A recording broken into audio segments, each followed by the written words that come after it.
Mulai Bu ya. Bismillahirrahmanirrahim. Assalamualaikum warahmatullahi wabarakatuh.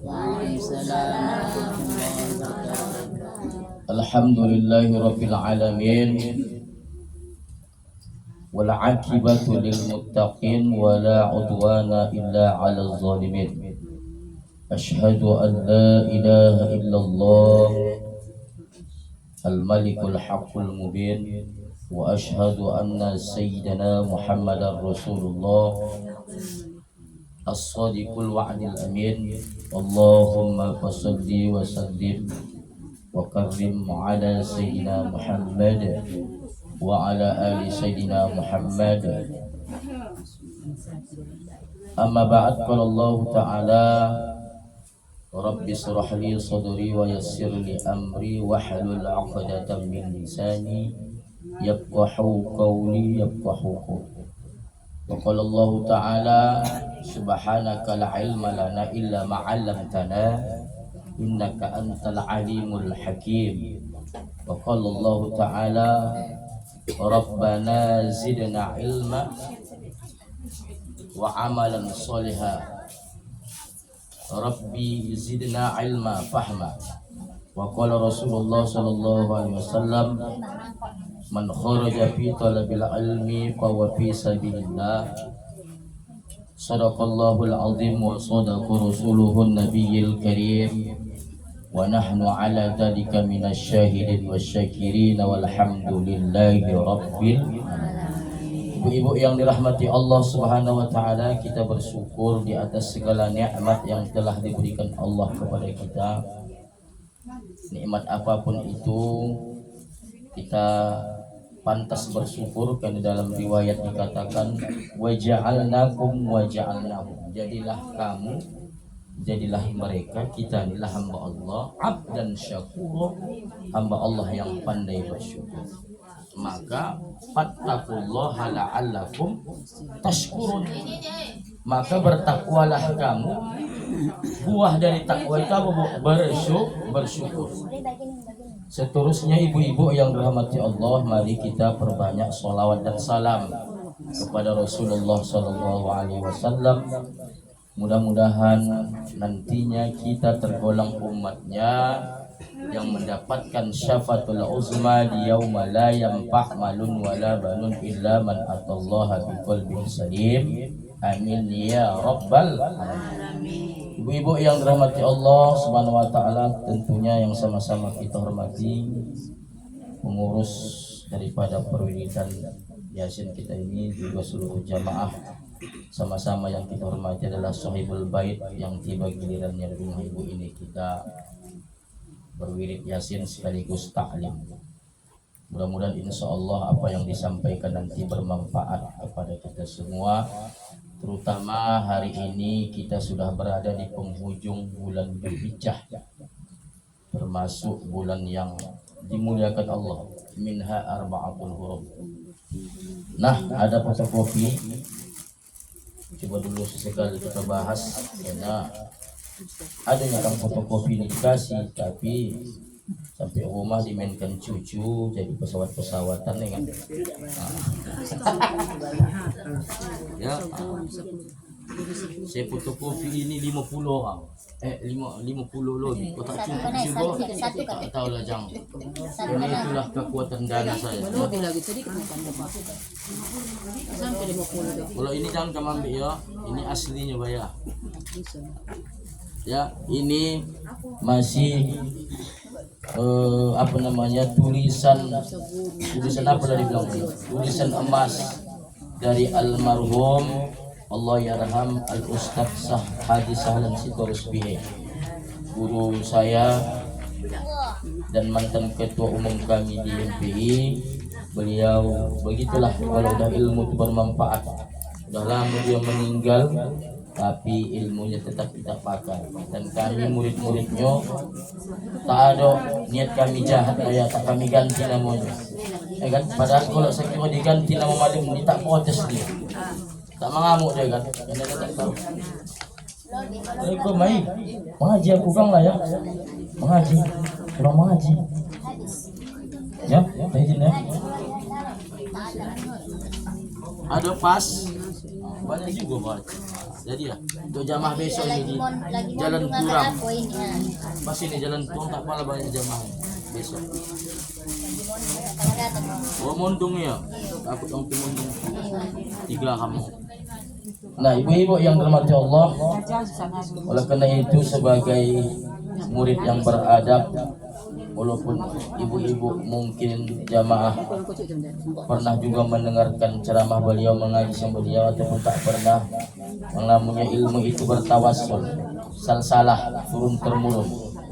Tidak ada salahnya kita mengirimkan sepaling Fatihah agar apa yang ditulis beliau semasa hidupnya ini bermanfaat, dapat kita amalkan, juga mengalir pahalanya kepada beliau. Mari kita palingkan bacaan surah Al-Fatihah khususan ala hadiniyah wa ala kulli niyati shalah jamilah ila ruh muallim Haji Sahlan Sitorus bin Amatillah. Al-Fatihah. A'udzu billahi minasyaitonir rajim. Bismillahirrahmanirrahim. Alhamdulillahi rabbil alamin. Ar-Rahmanir Rahim. Maliki yaumiddin. Iyyaka na'budu wa iyyaka nasta'in. Ihdinas siratal mustaqim. Siratal ladzina an'amta 'alaihim ghairil maghdubi 'alaihim waladdallin.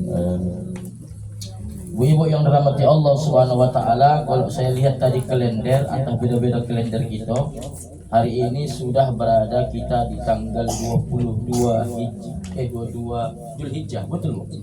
22 Zulhijjah. 22 Zulhijjah, betul kan? Berarti kita sudah berada di penghujung bulan Zulhijjah ataupun tahun 1444 Hijriah. Maka kalaulah kemarin di bulan Zulhijjah kita juga sangat dianjurkan beramal ibadah, ada amalan-amalan sunnah di bulan Zulhijjah. Tak apalah saya uraikan pada kesempatan ini menghemat waktu. Maka ketika kita nanti berada di bulan Muharram, bulan pertama dari kalender Hijriah, ada juga amalan-amalan sunnah yang jangan sampai kita lewatkan. Kenapa? Karena lagi-lagi dikatakan juga oleh guru-guru kita, ulama kita tidak ada jaminan apakah kita sampai nanti umur kita pada Muharram tahun yang akan datang. Maka oleh karena itu mari kita manfaatkan kesempatan umur sehat untuk dapat beramal ibadah, terutama adalah nanti di bulan Muharram. Kita kata bersama ibu-ibu yang dirahmati Allah, bulan Muharram ini termasuk dikatakan Allah dalam Al-Quran minha arba'atul hurum. Ketika Allah menciptakan langit dan bumi, inna a'dallahi sesungguhnya pada sisi Allah itu ada 12 bulan, yaitu dari bulan Muharram sampai Zulhijjah. Yauma khalaqas samawati wal ardh, ketika Allah menciptakan langit dan bumi. Kemudian minha arba'atul hurum, di dalamnya ada 4 bulan yang haram. Apa itu Bu? Dijelaskan oleh ulama, salah satu mutawaliyatun, 3 nan berturut-turut. Apa itu? Zulqa'dah bulan 11, Zulhijjah bulan 12, Muharram bulan ke-1. Kemudian satu lagi baina Bu? Baina Jumada wa Sya'ban, yaitu apa? Antara bulan Jumadil Akhir dan bulan Sya'ban. Apa itu Bu? Rajab, bulan yang ke-8. Bulan yang ke-8, bulan yang ke-7 ke-8. Bulan yang ke-7, bulan yang ke-7 dari 7 1 terpisah. Ya, salah satu mutawaliyatun, 3 yang berturut-turut. Kemudian ahadun atau 1 yang mufarraqun terpisah, wahiyar Rajab, itulah bulan Rajab. Baina Jumadal Akhir atau Jumadas Sani wa Sya'ban, antara bulan Jumadil Akhir atau Jumadis Sani dengan bulan Sya'ban, itulah bulan Rajab. Nah ibu-ibu yang dirahmati Allah Subhanahu wa taala, apalah kira-kira amalan yang terbaik yang jangan sampai kita lewatkan kalau bisa? Yang pertama, karena ini nanti lebih banyak di Asyura, di hari daripada bulan Muharram. Tentunya ketika kita sampai nanti umur kita oleh Allah Subhanahu wa taala di bulan Muharram, kira-kira kalau tak salah saya tanggal 19 Juli nih Bu, hari Rabu kalau tak salah, kami MPI tanggal 17 masuk, 18 Rabu libur balik ya, kalender merah, yaitu tahun baru Islam atau tahun baru Hijriah 1445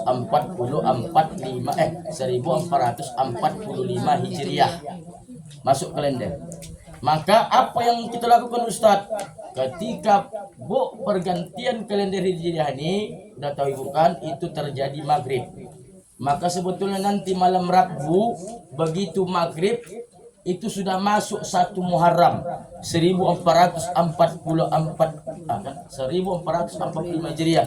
Andai pada malam itu ada hujan deras, mandi Bu, asalkan tahanlah pula ya. Tapi andai tak ada malam tu, besoklah. Karena kalau menurut tulisan daripada Allah Yarham ini Ustaz Sahlan ini, sunnah mandi hujan, sunnat mandi hujan yang agak deras. Ma makna agak deras? Yang kira-kira ibu berdiri, yang tidak ada menghalangi, langsung air itu dari langit ke badan ibu, tak melalui cucuran atap, cucuran seng, atau melalui apalah pokoknya ada perantara. Jadi dia langsung air hujan itu dari langit, agak deras di sini bisa membasahi sekujur tubuh. Itulah yang dimaksud dengan deras. Kalau halus-halus, kuranglah dia dikatakan hujan yang agak deras. Yang pertama di bulan Muharram. Berarti kalau makna pertama di bulan Muharram, karena bulan Muharram itu perhitungannya pergantian kalender Hijriah atau hari Hijriah itu terjadi maghrib, maka malam itu. Tapi pikir-pikirkan juga lah, andai pula punya penyakit janganlah, tunggu aja lah besok hari. Tapi kalau yang macam-macam yang masih muda, macam buah sembilan ini bisa lah ya. Itu pun ada triknya Bu. Bak kota umumkan dulu Ustaz Sahlan, jangan gara-gara mengkerojokan sunnah Bu dapat haram, mengelakkan hantu tak poluk di begu. Ya kan, udah jatuh ketimpa tangga kono teh ayam pula. Rugi awak nak beribadah. Artinya apa? Tengok-tengok juga lah situasi. Jangan pula begitu ibu mandi sekonyong-konyongnya di tengah pasar, begitu siap hujan tengok antri belakang banyak.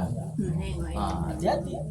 Itu kojarlah sunnah tu, tapi pandai-pandailah agak-agak ke belakang rumah, jangan agak-agak lapang. Banyak orang salah Bu. Kalau kita tengok besok banyak yang salah kaprah. Orang nak mengambil sunnah jadi haram. Kenapa? Anak-anak gadis kita Bu, mandi orang tu di tengah pasar tanpa menutup aurat lah pokoknya. Karena orang tidak tazkirah itu berjalani, mohon maaf. Maka bacakanlah doa Allahumma sayyiban hani'an wa sababan nafi'an birahmatika ya arhamar rahim. Agak beda dengan doa ketika turun hujan. Doa ketika turun hujan Bu, misalnya hujan ini kang sore hari ini kan Bu, kita membaca doa tapi tak sempurna doa yang 1 Muharram ini. Kalau tak salah saya di bacaan doa turun hujan tak lengkap begini. Cukup ya Allahumma sayyiban nafi'an aja birahmatika ya rahman. Kenapa? Karena di situ kita cuma mendoakan. Kita tak sunnah mandi. Tapi sunnah mandi hujan itu di mana? Di 1 Muharram. Jadi artinya Bu, air hujan yang turun 1 Muharram nih bukan air hujan sembarangan. Walaupun air hujan itu bermanfaat, apalagi air hujan yang turun di malam Jumat. Ondak mengubati anak yang payah membaca Quran, yang payah menghafal tongkah kapinding kocik pendek gingging, boleh ibulah air malam Jumat. Tapi hati-hati membawa malam Jumat, bisa nanti asli asli tapi palsu. Macam toluh seorang Bu, dah ada toluh sintetis, hati-hati ya. Toluh ayam kampung tu pun kotong tu. Tolong ayam sekali yang paling kocik yang harga 1.100 di kabarin kotong tu digosok sama abu dapur apa belah abu dapur jadi macam abu apa tu ni. Hati-hati banyak sekarang asli palsu.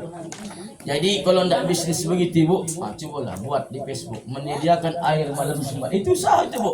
Barusan ada menanya, kami pokoknya dulu waktu berumah di mana itu agak lapang halaman, kami kumpul itu. Dia tak boleh air malam Jumat dari atap, dia langsung dari langit. Catatan, tidak boleh air hujan malam Jumat itu ada putih, apa lagi, ada kilap, apa lagi putih. Tak abdul dia memang betul-betul hujan yang turun, tak ada kilap, tak ada putih. Begitulah foto guru-guru saya. Jadi bisnis itu Pak. Memang payah mempojokkan malam-malam. Jadi berbeda dia, keberkahannya berbeda. Jangan ibu serupakan hujannya Ustaz, hujan kapan pun bisa. Tidak, beda. Karena Rasul sendiri ketika Rasulullah berjalan dengan salah seorang sahabatnya, mula-mula Rasul berteduh di pinggiran. Tak berapa lama Rasul pergi ke tengah-tengah jalan. Ya Rasulullah, air apa ini? Ini air barokah, kata Rasul. Ayo mandilah Rasulullah. Jadi kita mencontoh Rasul. Jadi dibacakan Rasulullah, Allahumma sayyiban hani'an wa sababan nafi'an birahmatika ya arhamar rahimin. Ya Allah, tuangilah kami dengan hujan yang lebat ini, yang dohas ini, kota Tanjung Balai membilang, yang menyegarkan dan menjadi penyebab manfaat dan rahmatnya. Insyaallah Bu, niatkan, tawasulkan. Apa tawasulkan Ustaz? Hubungkan apa nama ibu hilangkan dari badan, duit limpeh, duit 100 tahun, hilang-hilang. Udah pergi ke dokter, dokter tengokkan dulu, payah hilang ini duit limpeh. Insyaallah. Gatal-gatal. Ya. Tapi kalau apabila sakit berlanjut, hubungi dokter kulit ya. Nah ibu-ibu 3 kali hafal Bu, jangan pula ibu malas menghafal. Udahlah malas menghafal, besok aku bawa saya ke atas di pas mandi habis basah. Itu yang tadi hilang juga bahan di fotokopi Bu. Subsidi tak ada nih Bu, tak ada subsidinya nih. Ini dana pribadi. Nah ibu-ibu, itu yang pertama. Jadi amalan satu-satunya yang ada Bu di 1 Muharram itu hanya mandi Bu. Mohon maaf Bu, walaupun ada yang menyampaikan sunnah puasa, saya dengar ceramah-ceramah ustaz-ustaz termasuk Ustaz Abdul Somad, tidak ada dalil yang sahih menganjurkan kita puasa satu Muharram. Ya, tapi kalau itu anda ibu laksanakan silakan. Kalau saya tidak ada, ini terbukti tak ada kan? Yang soalnya 9 Itu dia. Maka urusan kita kajikan ke bawah. Nah, ibu-ibu yang dirahmati Allah Subhanahu wa taala. Bulan Muharram ini apalah yang sangat istimewa? Banyak sebetulnya kita lihat ke bawah. Terutama di 10 Muharram termasuk apa yang terjadi di zaman Nabi Musa. Umatnya. Kenapa? Umat Nabi Musa Bu, puasa mereka di hari ke-10 bulan Muharram Asyura. Tapi puasa mereka di situ bukan karena Allah, tapi karena mereka menghormati Nabi Musa, diselamatkan oleh Allah dari kejaran Firaun dan bala tentaranya di Laut Merah. Maka tengok ke bawah, selamat. Assalamualaikum Bang, bentar Bang, mengaji Bang. Mengaji Bang, bentar Bang. Kang Bung ya.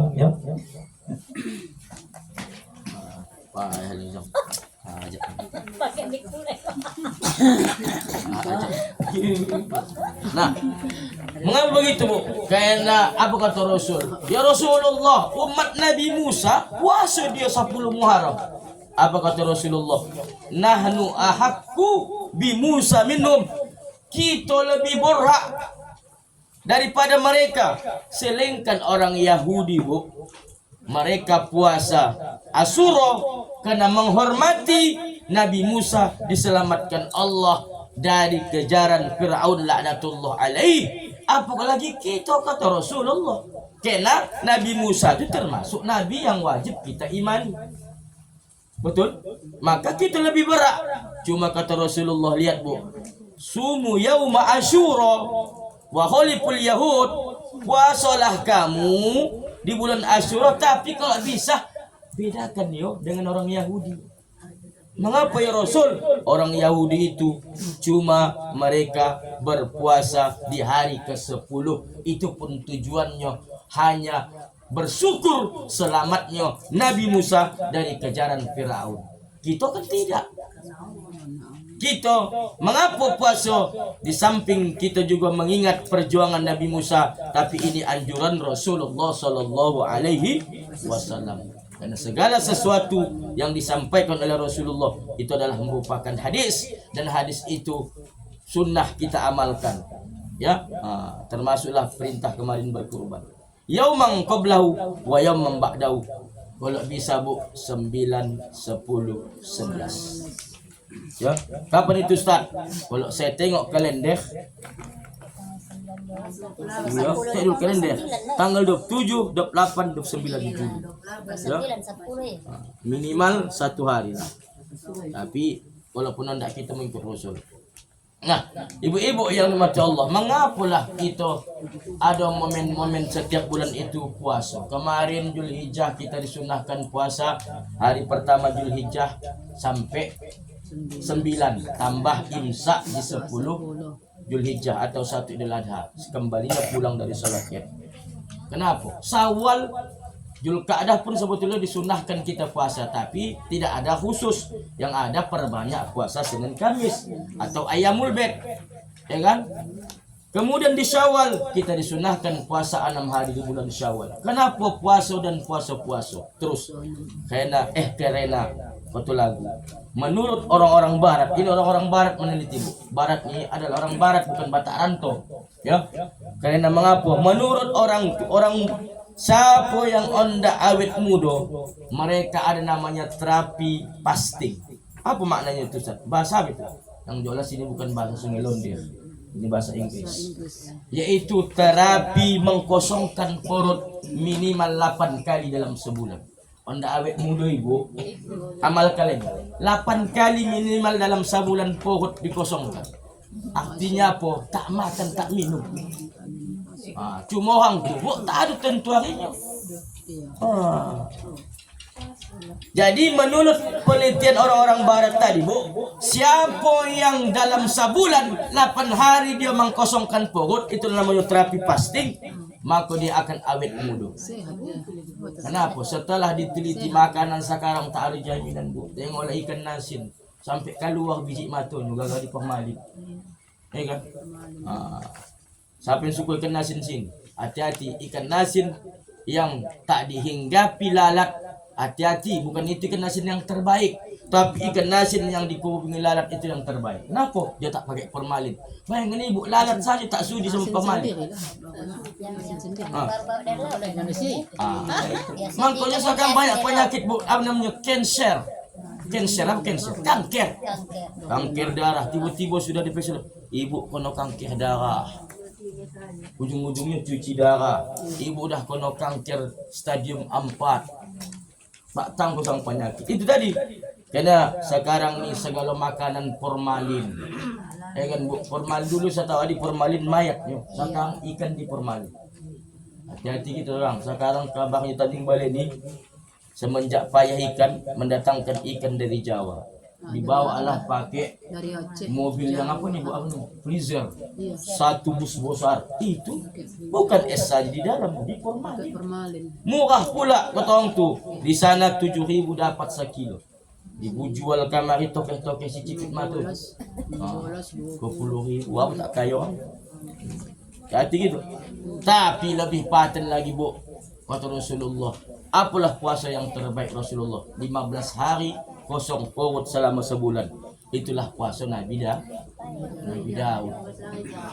Sehari puasa, sehari tidak. Sehari puasa, sehari tidak. Jadi yang 8 hari tadi apa Ustaz? Senin Kamis. 2 kali 4, 8. Minimal begitu. Kalau tidak 15 kali, ambil Nabi Daud. Kalau tidak 8 kali, ambil Senin Kamis. Tambah Ayyamul Bid. 8 tambah 3. Berapa? 11. Yang paling paten puasa Nabi Daud. Sehari puasa, sehari tidak.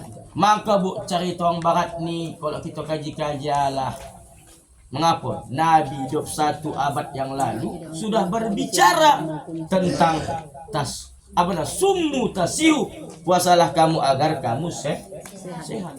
Maka Nabi 21 abad yang lalu, jauh orang Barat meneliti, membilang puasa kamu Kalau ndak paten 8 kali sebulan. Kalau lebih paten 15 kali sebulan. Puasa Nabi dah tahu. Maka kesempatan yang baik di bulan Muharram. Yuk, maka ibu-ibu yang dirahmati Allah Subhanahu wa taala, kita puasa di dalam kitab apa namanya? Di dalam kitab Fatwa Al-Imam Asy-Syaikh Fatih Syakur, taruh sini Bu, ini saya tambahan. Katanya mangkodo puasa di bulan Syawal, di bulan Zulhijjah, di bulan Muharram itu apabila diniatkan mangkodo maka dapat terikut atau otomatis dapat puasa sunnah. Ibu kojo kan ini kan? Iya. Kemarin ibu puasa di bulan Syawal, mangkodo puasa Ramadan yang tertinggal. Mungkin di bulan Ramadan kemarin, mohon maaf, ada jatah sekali sebulan, mohon maaf. Ada yang sedang menyusui tak kuat, ada yang sedang mengandung tak lalu, ada yang baru melahirkan nifas wiladah. Maka kesempatanlah diganti di bulan Syawal. Tak cukup juga, kemarin digandeng juga dengan puasa Zulhijjah. Kurang juga Ustaz, aku 1 bulan tok pore. Ganti, lanjut di sini. Maka insya Allah. Tapi kalau ibu nanti berniat puasa Asyura tak dapat kodoan, maka ikutlah ulama apa namanya, Fatih Syakur dalam kitab Fatwa. Kalau ibu niat mengkodo nanti 9, 10, 11 niat mengkodo dapat sekaligus tergandeng otomatis puasa sunnah di bulan Muharram, tepatnya bulan hari Asyura 9, 10, 11. Begitu juga kemarin ketika ibu niat puasa mengkodo di bulan Syawal, maka tergandeng otomatis pahala sunnah di bulan Syawal. Apa makna apa fadilah bulan pahala puasa bulan Syawal? Man shoma Ramadana, siapa puasa Ramadan summa atba'u sita min Syawal, kemudian digandeng dengan hari bulan Syawal, maka seolah-olah dia kasih amit dahari. Begitu juga kemarin sunnah kita puasa 1 Zulhijjah sampai 9 Zulhijjah. Ya, tapi kalau bisa niatkan mengkodo kalau memang ada sekodoan. Tapi walaupun kodoan kita udah habis kira-kira, tapi ingat, coba memori ke belakang waktu gadis dulu, ingat ya, supaya kita dalam beribadah ni enak dia Bu. Ya, dapat kodo, dapat sunnah. Tapi kalau ibu kodo sunnah tak dapat kodo, mana ibu pilih? Maka orang barat tadi pun Bu, mereka merencanakan terapi fasting tadi tak dapat pahala. Kenapa? Karena tak berniat. Banyak yang orang ini macam ibu-ibu nih, hendak diet, istri-istri nih hendak diet. Kenapa? Supaya cantik Ustaz, supaya jangan dokat palakoh. Tapi sayang tak berpahala diet. Tapi jangan pula Bu, ya, puasa di siang hari, malam ditokat onjat juga makan. Tak ada gunanya. Ya kan? Artinya kalau orang yang berpuasa tu Bu, dijaga Allah hatinya bicaranya, tak tolop lagi. Anak mengatakan, kakak tengok, tak tolop pada aku puasa. Di telepon, kakak tahu kakak, jangan bagi nari, kang malam ya siap berbuka ya. Tak ada juga gunanya itu. Karena kata Rasul, tak ada gunanya kita nak buat puasa ni kalau tak bisa tak ada gunanya kita yang meninggalkan makan dan minum. Kan? Tapi kalau kita tidak bisa meninggalkan perbuatan yang buruk, tak ada gunanya bagi kita nak buat puasa itu kalau tak bisa kita menjaga lisan kita, keselamatan daripada saudara-saudara kita. Salamatul insan bihifdzil lisan, keselamatan manusia itu kita inilah ketika kita mampu mengendalikan lisan dan lidah kita. Maka puasa salah satu cara untuk dapat menjaga lisan kita. Dan orang yang berpuasa itu saya yakin dia takkan mau merusak pahala, tak mau merusak pahala puasanya. Tak tolaknya lagi itu Bu. Ya kan? Nah, ibu-ibu yang dirahmati Allah Subhanahu wa taala,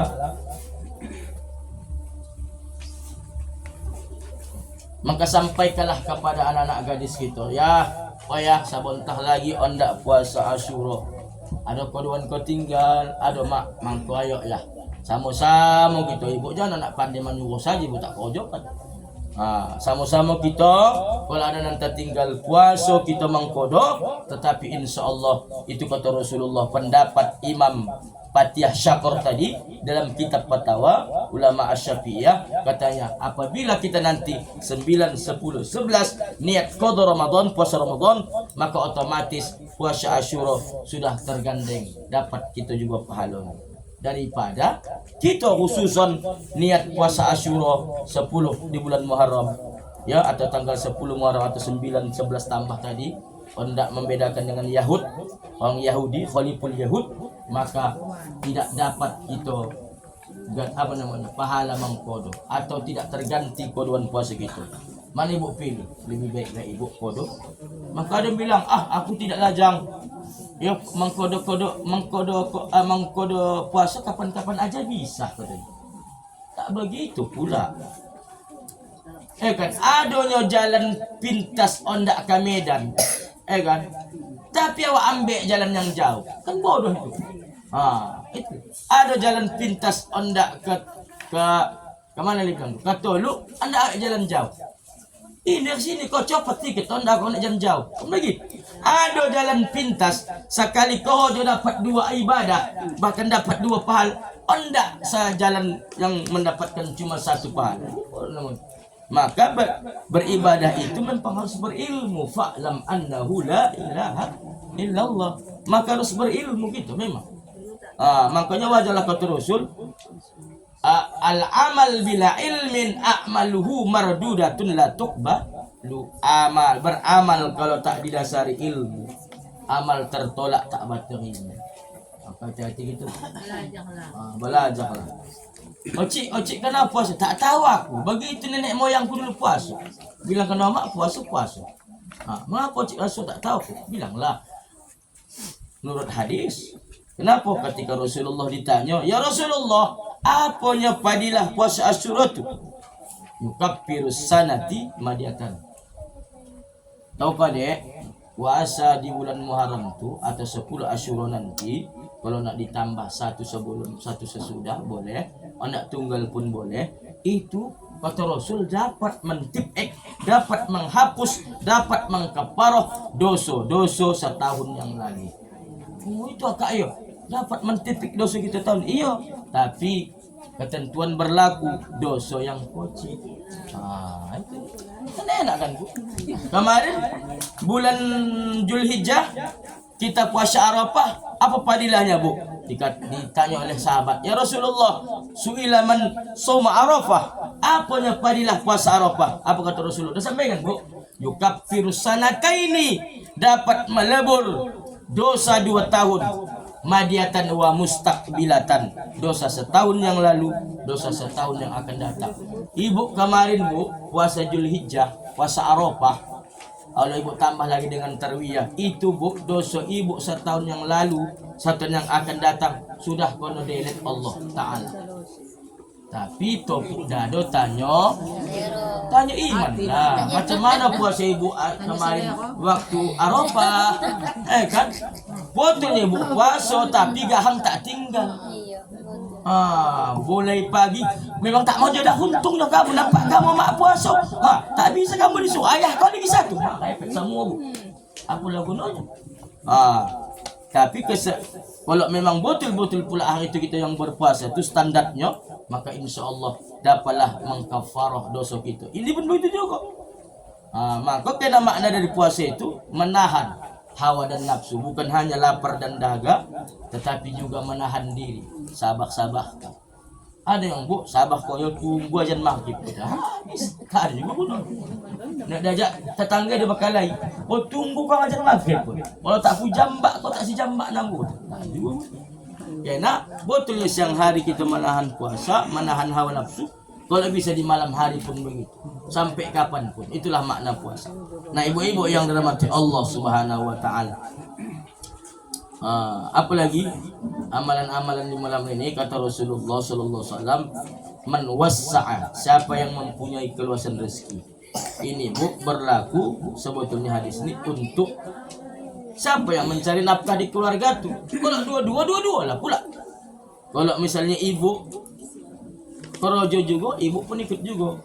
Dikatakan hadis ini mawassa'a, siapa yang mempunyai keluasan rezeki ala iyalih yaum Asyura, maka dia diluaskannya belanjanya. Kata orang-orang tua itu dulu, kalau bisa nanti pas 10 malam tu lebihkan belanja. Biasanya ibu boleh ikan tamonong, boleh pula ikan tongkol. Mana tinggi tamonong dan tongkol? Hah? Asal punya. Kalau biasanya ibu belanja ikan ogak, bolehlah ayah pak ogak ni sikit. Apa namanya? Pokoknya kalau ibu misalnya belanja dikasih apa tu 100.000 sehari agak lebih kan. Abang, foto ustaz tu ini 10 Muharram Asyura. Maksud kau dek, lebih-lebih kan belanja. Tapi jangan ilmu. Jangan ilmu. Ibu jual namaku. Dikasih apa tu 200, ibu kantong 100. Jadi dia ada menjual ustaz. Kata ustaz tu bang, hari ini Asyura. Apa maksudnya? Cara masa malam ustaz tu, bang, sunnah kita mau lebihkan belanjuan. Mengapa? Dengan harapan Allah luaskan rezeki kita setahun yang akan datang. Betul dek, betul. Kasih apa tu 200, total ibu belanjuan 100. Ya? Jangan begitu bu ya. Nah, ibu-ibu yang mata Allah, bolehkanlah. Lewatkan. Kalau biasanya ibu makan gombong, agak naik sikit senangnya.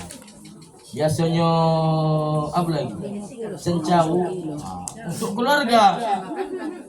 Dan bahkan ini pula cerita orang tua dulunya. Sunnah kita Asyura itu membeli yang agak badonting-donting katanya. Betul? Boleh badonting-donting sendok supaya badonting rezeki awak. Ini pula orang tua dulunya. Karena al-adatu muhakkamah bisa ada. Tapi yang paling penting bu apa lah bu? Yang paling penting kita besok di hari Asyura tu bahasa doa. Silingkan tadi mengkasih keluarga luar biasa pahalanya yang memang wajibnya pula menafkahi anak, menafkahi istri. Betul tidak? Ini apa lagi? Agak dilebar sikit jaringan tu. Kasih jiran tetangga. Tak bisa kiri kanan 3 pintu, pinomat 2 pintu, 5 pintu. Apa lagi Ustaz? Kasih anak yatim, santuni anak yatim. Ya bu, banyak kalau tak salah saya perwiritan ini kalau bulan Muharram ni menyantuni anak yatim. Tek-tekan, kumpul-kumpul, panggil anak yatim. Tapi lagi-lagi saya katakan bu, tolonglah kalau memanggil anak yatim itu janganlah. Ini saya tengoklah di Facebook, di media sosial, diundanglah anak yatim oleh orang kaya, diundang anak yatim jam 5, penyantunan anak yatim. Dengan disuruh ya anak yatim ni membaca Yasin 3 kali, tahlil 100 kali, doa lagi. Ya kan, lama-lama pangsan anak yatim.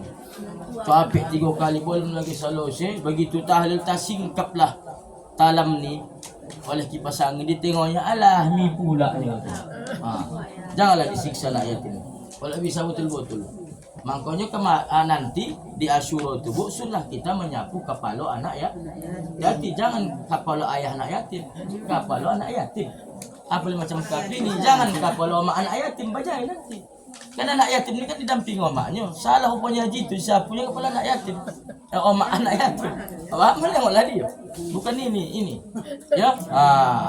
Dikasih tangan kiri menyapu. Hati-hati bu, tangan kiri. Mengapalah disuruh Rasul tangan kiri menyapu? Supaya tangan kanan ini mengkasih, barisi. Jangan sapu saja tengoknya. Mak wak ni proyek thank you tu. Kan? Mengapalah Bu Asmidah disuruh Rasul tak menyapu tangan kanan? Mengapa tangan kiri? Supaya tangan kanan ini mengkasih. Kalau tangan kanan menyapu, tangan kiri mengkasih, tak sopan. Tidak perlu lupa mengapa tangan kiri, tangan kanan juga pun jangan pula. Itu tak barisi. Jangan baris. Itu aja. Siapa namanya tangan kanan tak barisi kan nanti. Tapi kalau tangan kiri barisi. Makasih dulu. Inilah anak yatim tu kepala. Ya. Tapi kalau tangan kanan tak mungkin makasih. Tak sopan. Iya, dulu dikasih baru disapu bayar itunya pula. Tapi kalau kita nak menurut Rasul, sapu dengan tangan kiri, kasih dengan tangan kanan, kita nak cerita Rasul. Beriringan lah bayi. Tak apalah pula jatuh, tak sah pula. Betul. Supaya berfungsi juga tangan kiri. Kerana ada cerita tangan kiri yang sirik sama tangan kanan. Mangkulah tangan kiri itu tempat cincin. Protes dia, aku asik bagian kebersihan saja. Menyapu aku, ya kan? Galonya lah tangan kiri. Protes dia, maka diletakkanlah tangan kiri cincin. Tapi kalau 2 cincin macam aku ni bukan sombong ya, bolehlah tangan kanan. Jadi kalau ada Nah, ibu-ibu yang mata Allah Subhanahu wa taala santunin anak yatim. Nanti di Asyura. Kenapa? Kalau kita menyantuni anak yatim teringat kita Rasul. Rasul itu paling peduli sama anak yatim. Bahkan Rasul sendiri itu anak yatim. Betul? Betul. Dalam kandungan sudah meninggal ayahnya. Baru berapa bulan lahir sudah meninggal pula omanya. Yatim piatu. Maka ibu pun mencari anak yatim. Tengok-tengok. Tengok-tengok juga ya. Jangan asal tarik-tarik saja. Diatur dia, diseraklah dia supaya jangan pula ini sagalonya dah ibu tak nak yatim. Kita tengok keponakannya, anaknya, cucunya, kawan tu tak dapat jambak. Ini ada begitu, mengambil satu lingkungan tu semua diserak-seraklah sikit, disebar dia. Kalau memang ada hajat dari perwiritan kita ni nanti anak membuat santunan anak yatim. Dan ingat bu, menyantun anak yatim tu kata Ustaz Abdul bukan hanya terjadi di Asyura, kita di Salak. Bosar-bosaran menyantun anak yatim. Rupanya bu anak yatim tu makan sekali sebulan saja. Tidak, tiap hari ada program. Cadangkan kalau bisa sebulan sekali, kalau bisa ya pula. Kenapa mengapa? Karena kita hendak mencontoh Rasul yang begitu peduli dia dengan anak yatim. Apa kata Rasul dalam hadis yang sahih? Ana wa kafilun, aku beserta orang yang menyentuni anak yatim macam begini bu di surga. Tahu ibu? Macam jari telunjuk dan jari tengah. Kalau dibilangkan ini Rasul, ini lawak, maka beruntunglah kita hari ini yang orang-orang yang punya tabungan dimanfaatkan untuk menyantuni anak yatim. Nah, ibu-ibu yang dirahmati Allah, adapun amalan yang terakhir yaitu di dalam lembaran ini adalah tasbih. Tasbih. Hasbiyallah wa ni'mal wakil, ni'mal maula wa ni'man nasyir. Cukuplah Allah bagiku atau cukup bagiku Allah sebaik-baik penyayang, dan dialah yang sebaik-baik yang membantu, dan dialah sebaik-baik yang menolong. 70 kali, tapi tambahi bu, jangan ini saja, tambahi dengan zikir yang lain. Sedang kita nanti puasa Asyura, baik malamnya sampai menjelang maghrib, ba'da solat, maka perbanyaklah zikir ini. Tambah lagi, ada satu amalan zikir bu yang enteng di lidah. Apa itu Ustaz? Kalimatani, 2 kalimat. Kalimatani, 2 kalimat. Khofifatani ala lisan, enteng di lidah lisan ya. Wasyakilatani alal mizan, berat di timbangan, besar pahalanya. Wahabibatani ala rahman, sangat disukai Allah Subhanahu wa taala.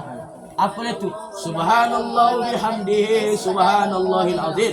Ada kudangah subhanallahu azim, subhanallah bihamdi. Ada pula subhanallah bihamdi, subhanallah. Terserah. Ya, anak mana pun duluan, jangan batongkah. Kalau batongkah, Ustaz, aku Ustaz subhanallahil azim dulu. Tidak Ustaz, aku kudangah guruku dulu, subhanallah bihamdi dulu. Bantelah situ bu.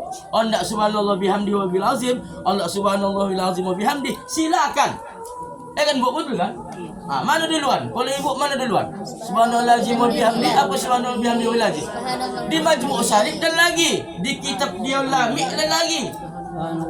Beda-beda. Tapi jangan batongkah bu. Nanti yang tak batas ini moga macam aku tak bagi. Kan? Aku tahu Ustaz Taufik kudongah katanya subhanallah wa bihamdihi. Tidak apa? Aku Ustaz Fahmi kudongah subhanallah wa bihamdihi dulu. Apa kata macam aku tak namakan Ustaz kan? Siapa itu batongkah 11 sama 20 3 puasa Ramadan apa solat tarawih kan bu? Iya. Ya, batongkah aku tak onda aku solat di musola tu. Kenapa? 11. Aku pemain lama aku nak 23. Ya kan batongkah.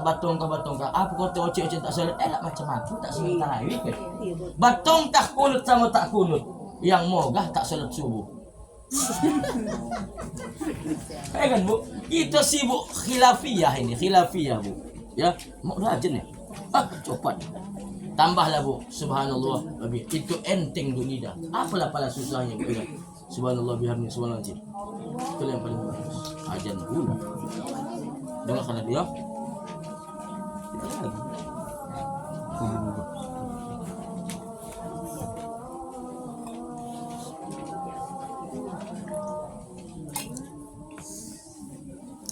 akhir nanti kita ambil kisah satu nabi.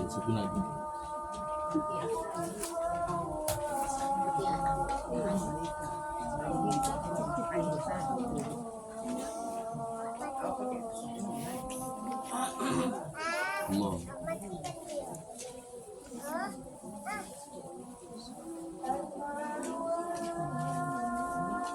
Ajar musolat ini kan?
Allah.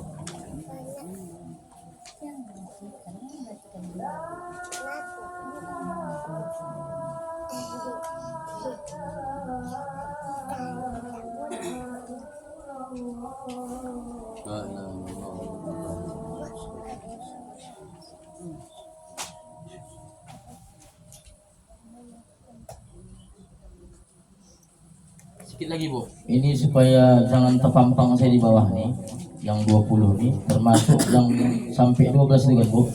Itu 12, dua nabi double itu. Nomor 5 sama nomor 10 sama. Nabi Musa menerima Taurat, selamatnya Nabi Musa di Laut Merah yang saya katakan. Nah, di dalam kitab Nasuhil Ibad Bu, yang berhubung dengan cerita Nabi yang di bawah ini, ya, ada kisah-kisah Nabi. Jadi termasuklah bulan Muharram ini, Asyura ini, mengapa mulia? Karena banyak terjadi peristiwa sejarah yang menyangkut berhubungan Nabi dengan Nabi-Nabi Allah. Lebih kurang 11 Nabi. Ya, apa itu? Yang pertama tentunya kita ketahui adalah Nabi Ayub. Nabi Ayub ini Bu sakit yang luar biasa, diuji oleh Allah Subhanahu wa taala, sampai Bu salingkan gawatnya penyakit kulitnya Bu, duanya nambah fungsi anggota tubuh. Apa itu Bu? Lisan dan hatinya. maka dia tidak berhenti berzikir kepada Allah Subhanahu wa taala. Maka di dalam kitab Nasuhilul Ibad nanti di hari kiamat Allah berdalih atas 4 perkara dengan menghadirkan 4 orang nabi, termasuklah Nabi Ayub. Ya, ditanya Allah, kau kenapa tak hendak beribadah sama aku? Ditanya orang sakit, aku sakit ya Allah. Macam mana Ayub kekasihku? Sakit dia, puluhan tahun dia sakit, tapi dia tetap beribadah kepada aku. Artinya apa? Kita kahang mudahan mangulu. Akak, tak wirid yasin akak, tak tolong ku adek. Kau tengok lututku ni ha, keluar hematikku. Apa, kambuh penyakitku. Akak ayolah kak, malam ni kita yang apa tu, yang acara tablik akbar di masjid tu, tak tolong ku apa malam-malam payah badan ku meriang. Begitu lagi tu. Tengok Nabi Ayub. Puluhan tahun sakit, yang berfungsi cuma 2 anggota tubuhnya, tapi tengok bu, dia tetap beribadah kepada Allah Subhanahu wa taala. Itu baru karang kono penyakit rheumatik.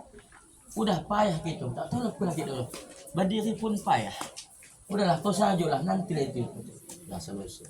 Kemudian nanti dari kiamat bu, Allah panggil pula orang kaya. Woi orang kaya, kenapa kau selama di dunia tak hendak beribadah kepada aku? Apa kau jawab orang kaya? Ya Allah, disebabkan kau kasih aku kekayaan, tak sempat aku beribadah. Didatangkan Nabi Sulaiman, Nabi yang terkaya. Mana lebih kaya pada Sulaiman? Tentu lebih kaya Nabi Sulaiman. Tengok Sulaiman bu, segalanya dikuasai, tapi dia beribadah taat kepada Allah. Itu kahang bau paling kaya di dalam satu komplek, udah berani kita tak sembahyang. Nah, yang ketiga, didatangkan Allah nanti orang yang tak pernah tak mau beribadah gara-gara dia sibuk kerojo, termasuk mohon maaf bu, anak-anak kita mungkin kerojo menjadi karyawan, menjadi buruh. Tak bisa kami sholat ya Allah karena kami sibuk melayani tuan-tuan kami. Artinya apa? Tak dikasih yang tu sholat, sibuk berkerojo. Apa kata? Macam mana lebih macam didatangkan Nabi Yusuf. Nabi Yusuf tengok, Nabi Yusuf bu di penjara, tapi apa yang terjadi? Dia banyak menyelamatkan orang, mengislamkan orang. Makanya tak ada alasan kita nak kerojo di sama rumah Cina, nak kerojo sama sesibuk apapun, tetap jangan lupa kita beribadah kepada Allah. Tidak Pak, sekarang sama Cina pun tak disuruh ni pula semua. Ada juga tidak. Hasil laporan kami dapat kemarin waktu kami forum umat beragama, ada laporan contohnya ada termasuk tokoh-tokoh di Tanjung Balai ini yang tak mengizinkan karyawannya sembahyang. Ada. Ibu dari mana dapat informasi? Anak saya Pak di Bandoge. 1 jam. Bandoge kan? Tanjung Balai. Tanjung Balai luar biasa. Kalau tidak tak jadi temuan. Tanjung Balai, anak-anak itu tak dikasih sholat. Nabi Musa, itu ya. Nabi Musa tadi kan? Nabi Musa.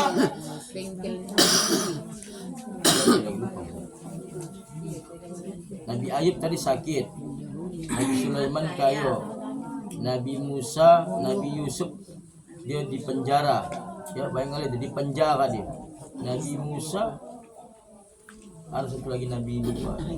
Nantilah dalam kesempatan ini akan kita kutip, akan kita akan kita jabarkan lebih meluas lagi dalam kitab Nasuhul Ibad. Nah, ibu-ibu yang mati Allah Subhanahu wa taala, inilah kajian yang dapat kami sampaikan seputar penyambutan bulan Muharram, dan kita sudah berada di penghujung. Mari kita muhasabah diri. Apa? Introspeksi diri, Bu. Macam mana ya? Kira-kira tahun 1444 Hijriah ni, Bu, baik apa tidak? Nah, ini saya yakin nanti di kupas Ustaz Fahmi ni 4 tanda-tanda orang celaka. Orang yang kita berselibat. Singkat saja ni. Yang pertama adalah melupakan dosa-dosa yang telah lalu. Itu hati-hati, Bu. Tak ingat tak ada. Kemudian mengingat kebaikan-kebaikan yang kita kerjakan. Kau kalau tak ku tolong anak kau tak menjadi, hati-hati. Yang ketiga, memandang urusan dunia itu ke atas. Nah, kalau dia tu bisa pecek, aku tidak. Jadi memandang urusan ke akhirat ke bawah. Oci itu tak solat. Mending aku lagi solat aja. Harusnya dibalik ikut tanda-tanda orang bahagia tu dosa itu diingat supaya kita mawas diri. Kemudian kebaikan itu dilupakan supaya kita tidak sombong. Urusan akhirat tengok ke atas. Oh maaf, pocik itu bisa wirid Yasin sampai minggu. Aku tak bisa. Dan kenapa? Dia tuh kenapa bawa mobil? Alah iya. Dia pula suaminya golongan 4, lakiku golongan 2. Suaminya pakai jengkol, lakiku potenya. Wajah. Harus tengok kabar. Wah, saya kuncinya bu. Nah itu aja. Nanti yakin saya dibahas paham itu. Kenapa? Ini termasuk muhasabah diri. Dan kalau memang apa nanti kesempatan kita bahas itu nanti tentang apa namanya introspeksi diri, kemudian masalah bulan Muharram apa itu, yaitu peningkatan termasuk tazidul iman, tazidul amal, tazidul khair, tazidul apa itu lagi? Tambah tingkatkan iman, tingkatkan amal, tingkatkan ilmu, tingkatkan kebaikan. Nanti kita sampaikan insyaallah. Demikian pada Allah saya mengampun kepada kita yang ada, mohon maaf walaupun minkum. Wassalamualaikum warahmatullahi wabarakatuh.